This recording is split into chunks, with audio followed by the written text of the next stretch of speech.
The floor of my home office is half covered with boxes of photos.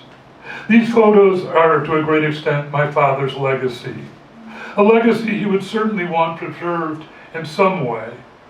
For some reason, I feel an outside responsibility for them. I know he had wanted more for them than being stuffed in a box or in a closet or a storage unit somewhere. Or maybe I'm projecting. I have often told people that my ambition as a writer is to be famous enough that someone creates a library for all my papers. I've done what I can. I've framed some of the better enlargements and put them up on the walls of my apartment. I've organized several themed albums out of the snapshots. I even put a box of duplicate prints out by the curb to see if anyone else wanted them. But there's still so many more to sort through, including ones my father didn't take, photos of my parents as children and such. But besides, then what? I have no heirs, no children, no one to leave them to. Maybe I can sell or give away one or two under the right circumstances, but for the most part, it seems that whatever I do, their legacy ends with me. Which may be the main lesson in this.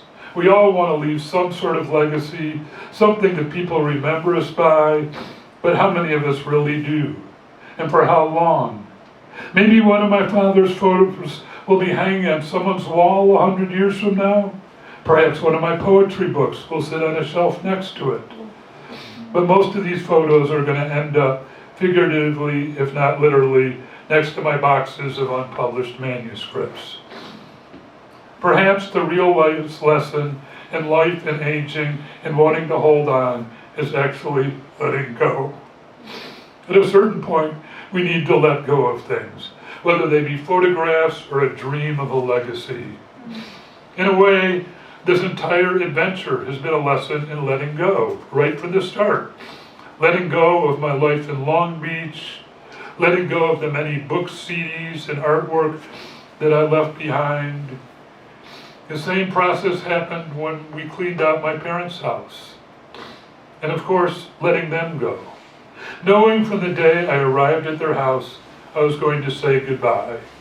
That there was just no end to the story in which they were still here. In a way, this book is an exercise in letting go. Writing it allowed me to process and reflect on the whole experience so I can let go of it. Not that I want to forget it, I just don't want it to burden me going forward. Letting go is not forgetting.